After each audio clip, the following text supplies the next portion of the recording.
and welcome to this edition of Bayou Time. I'm your host, Keith Whiteside, licensed clinical social worker. Thank you so much for joining me and joining us. So very glad to have with me some dear friends, Ms. Renee Dryden-Burtno. Welcome to the program. Thank you. Thank you. Joining her, Michelle Cooper. Thanks for being here. Thank you. Yeah, and so we're talking a little bit about S.A.R.A.H today, but we can't really talk about S.A.R.A.H, S-A-R-A-H, without talking about Sarah. Yes. And so the whole reason that you guys do this, and again, Renee's the founder of S.A.R.A.H, Michelle is the co-founder of S.A.R.A.H. It's an overdose awareness. And they have an event coming up. We're going to tell you all about it, so we're going to lead into that, I promise. But I want to just tell you a little bit about S.A.R.A.H. So Renee, just kind of start us off with why it's so important for you to do this, and why and what S.A.R.A.H was so important for you. Okay. Well, the whole reason we have the organization, unfortunately, is because I did lose my daughter, Sarah, to an overdose. Right. And of course, going through that process and still going through it because it happened March 29th, 2018. Right. I've learned a lot of things since then. Mm-hmm. And I've learned that there are a lot of people out there who need to be able to openly talk about addiction and mental health issues that tie in with that. People need to kind of realize that the person and the addiction is a whole lot more than what they see. Yeah, there's a whole lot more underneath what's going on. There's a whole lot more behind Absolutely. behind the closed door, if you will, that people don't see. And they try to prevent other people from seeing. Yes. And as you know, as wonderful and beautiful of a person as Sarah is and was with her children, and with you, a loving family and Yes. and such a beautiful family, it can happen to anybody. Substance abuse does not care. It does not discriminate. That's right. It will. There are no parameters, is the word I wrote for it. But you're exactly right. Substance abuse has no discrimination about who it can affect and what families. And I don't want anybody to think, oh, I don't meet that category. I'm not that age group, or it affects most men and I'm not a man, or it affects most women and I'm not a woman. Substance abuse doesn't care. It can take over your life and take your life. Correct. Absolutely. Yes, it can. Actually, more than that, Keith, it can go beyond just the age group and the sex. It doesn't matter what your career is. You know, you could be a garbage truck worker or a lawyer. You know, a doctor. Anyone could just fall to. And I know a garbage truck driver who had suffered with mental illness and substance abuse, a lawyer and a doctor. There you go. And so, and those are just people that are friends of mine. Yeah. That I've known. And so that's just one of those things that we need to know. And just, I love the fact that you've taken this process that was so very painful and so very difficult and so challenging. Yes. As the grandmother of her children, and having to deal with that and take that in and become a mom again. Yes. And be able to do that and kind of figure out how to do that and try to help other people. And you started it right away. We did right away. I just talking to other people and realizing, hey, they're going through the same thing, or having a lot of moms come to me and say, I lost my child too. Nobody was talking about it. I didn't hear anybody talk about addiction. Of course, we were going through it, and when you're going through dealing with somebody in addiction, it's a family disease. Mm-hmm. Addiction is a disease, but it's a family issue. Everybody in the family is caught up in trying to survive and trying to decide where to draw the boundaries and how do you help this person, or, you know, what do you do? And I certainly didn't have a clue. Right. So, yeah. What will happen if I try tough love right now? Right. Well, how do I get them to get the help that they need? Yes. How do I get them to get the help that they need again? Yes. And how do I do that without making them feel like they're less than? Right, and being sucked into that cycle too, which I know that we as a family, and especially me as a mother, Sarah and I it was a cycle, you know, and we need education, how to get out of that cycle. How to break the cycle. How to break it, yeah. And that's a lot of what you guys do in kind of helping and educate and inform people and letting them know that they're not alone. Correct. That's probably the most powerful thing Yeah. that you can do. Michelle, you were thinking? Yeah, it was. Saw you thinking. Just thinking that, you know, they need to be, you know, aware of that fact that, you don't have to go through this alone. We need to destigmatize what addiction or what people think addiction is. And that's where we struggle with, okay, where do we go from here? Let's do something. That we have all these walks and these fundraisers for other things. And not to say that we're trying to do a fundraiser per se. We want to get the awareness out. We want to educate people to say that even if you're going to choose this lifestyle, to be smart about it, to some extent. Because you have a lot of overdoses that happen, that occur with people who have stopped maybe a week ago and decide they're going to pick it back up. And they go back to that elevated dose, and that's what kills them. Something that their body had gotten used to. Right. They stop and they go back to it. And so, and I can tell you, there's some things that I'm a little bit of ignorant of, and I claim to be pretty well aware of learning how to do this and do this with other people. So it's really important to kind of help educate people and be able to make sure that they're understanding some of these processes. And just how to help people deal with substance abuse. And like you said, Renee, very eloquently, it's a family issue. Oh, absolutely. Substance abuse. Absolutely. No matter who is abusing the substance, whomever has the addiction, it is impacting and affecting the family. Absolutely. And you guys have an event coming up. Jen, go ahead and put the flyer up if you don't mind. And so I kind of want to let you guys know that on March 19th, you can come out to the provided by and funded by S.A.R.A.H, which is Seeking Action, Raising Awareness and Hope, on March 19th, 2022, from 4 p.m. to 8 p.m. at the Houma Courthouse Square. And this year, it's entitled, Could You Recognize It? We want people to come out and honor those that they have lost to addiction, and come out and honor your loved one. And it's a guest speakers, music, candlelight vigil, and a whole lot more. And so I know it was important for you to start this. Thank you, Jen.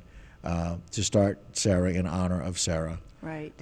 But it's an idea where you will always remember that because of an acronym, but it's about recovery and hope. Absolutely. Yeah. People really have a stigma and idea what they think an addict is. And addiction is addiction. It could be alcohol, drugs, gambling, whatever. Right. But take the disease away from the person, and these are beautiful people. I know so many people in recovery, and my God, they are just so wonderful. Mm-hmm. And and my daughter was the same way. Take her out of that addiction, and she was just fun-loving, beautiful, had a lot to offer. Great mother. Yeah. So great daughter. we want to kind of just bring awareness. We also absolutely want to bring hope to people, that people do recover. Mm-hmm. There is hope. People can recover, and to educate of the dangers of what's out there right now. And that's really the important part. The important part is to let people know that, there might have been a time when you could just take something from someone that maybe you didn't know or you didn't know that well, and it's okay. But let's talk about the dangers of what's out there and what fentanyl is getting into. Because Sarah died because she was given a drug that had fentanyl in it. That was basically all fentanyl. It was almost 100% fentanyl. Which is not what she was seeking. Which is not what she was going after. Yeah. And so fentanyl has become, it's a medication, but it's become a difficult word because fentanyl is finding its way into so many of these cases where it shouldn't be. Let's talk about the young lady that lost her life not too long ago, honor roll student. Right. I think this young lady was in Belle Chase. Honor student, going to school, went to a party. Somebody gave her something, she took it, and it was laced with fentanyl, and it killed her. And that's the problem. Kids can go to a party and maybe just let's try something, let's just have a little fun. But everything is laced with fentanyl nowadays. You can't taste it, you can't see it, you can't differentiate it from anything else. Can't smell it. You can't smell it. It can be in a liquid, a powder, a pill. You can snort it, smoke it. You can't tell the difference. And it's 50 to 100 times stronger than morphine. Which is one of the strongest medicines that we use for people dying with cancer and some of those things. Statistic, Michelle, we have a statistic. Synthetic opioid death rate from January to April of 2021 rose 119% from those same months in 2020. Wow. So it's That's an super incredible dangerous. increase. Yeah. And so it's just, and that's one of those things that you just kind of need to let people know. Yeah. And that's what this is about. The hope is about educating people and letting them know that if you have an addiction, that you can overcome that. You can recover, absolutely. And that's what the whole purpose is about, being aware of what's out there, but also being aware of what kind of help is out there. Absolutely. And at the rally, we're going to have several resources available and people to talk to. Oh, You know, that's whether terrific. you're a family member, whether you're caught in addiction yourself, whether Right. you've lost somebody, you know, we want to have all of that out there. Right. Michelle, let's talk about why you got involved and how you got involved. Well, Renee and I have known each other as long as you and I have known each other since school. We're That's not a gonna talk long about time. those days or how long ago that was. Yeah, I can give my age, you can't. Yeah. So Renee and I, we kind of kept in touch throughout the years, and I pretty much watched Sarah grow, through the years as she was having her children and all. And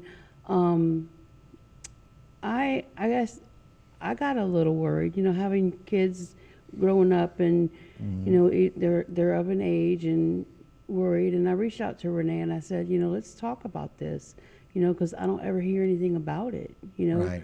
So we started talking and we looked into it, and one day she contacts me. She found a organization that was actually rallying, at the courthouse, at the White House, for all these pharmaceutical companies that were manufacturing the opioid, and it was a organization called Fed Up. And she said, let's see about holding something here. Mm-hmm. So we did. And in just 3.5 months or so, y'all were able to Right. put together. Put it together. Wow. Yeah. So the very first event was at the courthouse, At the courthouse. Then and that was in 2018. 2018. We did one in 2019.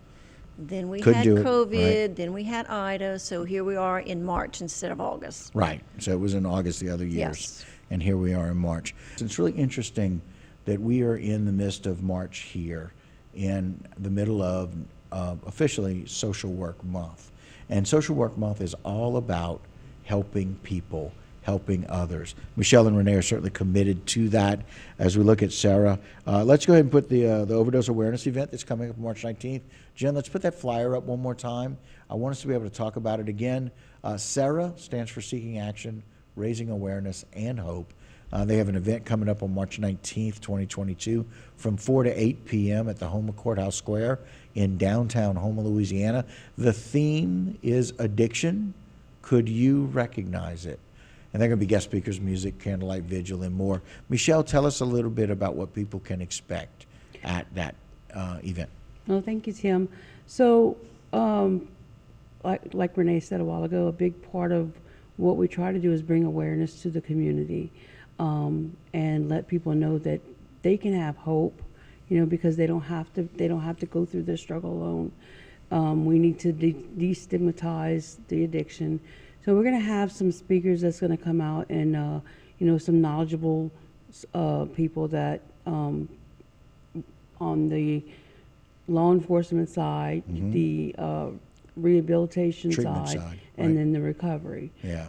We have some testimonies by some ladies that have are on the other end, or the good end of recovery, I guess. Yeah, well, I mean, they've recovered. right, and they're still battling, but their they've stories recovered. are amazing, Yeah. and one I've known for a long time, even when she was just out of recovery, or just going into recovery actually, and she just has an amazing story.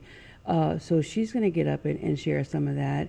We also have, we have food and some drinks for the family that we're going to sell. We have a raffle or a drawing going on, and our at the end we have a candlelight vigil where we invite the community to come out, if they have loved ones that they lost, or loved ones that are struggling in addiction. Like Renee said earlier, it's a family issue. So we're asking them to come out and with a picture of their loved one and honor them as we do this vigil by candlelight. And it's a really special way. You know, it's interesting. I was speaking earlier about the importance of Social Work Month. And one of the things, the three pillars of social work school, after I left Renee from high school and went on to college, where she was going to be a nurse, I was going to be a social worker. And the three pillars are empowerment, advocacy, and transformation. Yeah. And I don't know that there's a better way to embrace those three than what you're doing on March 19th. You're empowering people with knowledge. Yes. You're advocating for those people who need help. And you are sharing with them through the testimonials Right. that there can be transformation. Right. Absolutely. Because that's the one thing that people in addiction sometimes fear, is that they'll never be away from the addiction. They'll never Absolutely. not be defined by it. Right, right, and you say that, and I know that my daughter in particular said those very words to me not long before she overdosed. But absolutely giving people power to say, hey, look, there is hope. Yes. You know, and a lot of time, and we were talking to someone who is in recovery recently, and they were talking about people having compassion fatigue. So we are not ignorant to the fact that when you're dealing with an addict, it is very difficult.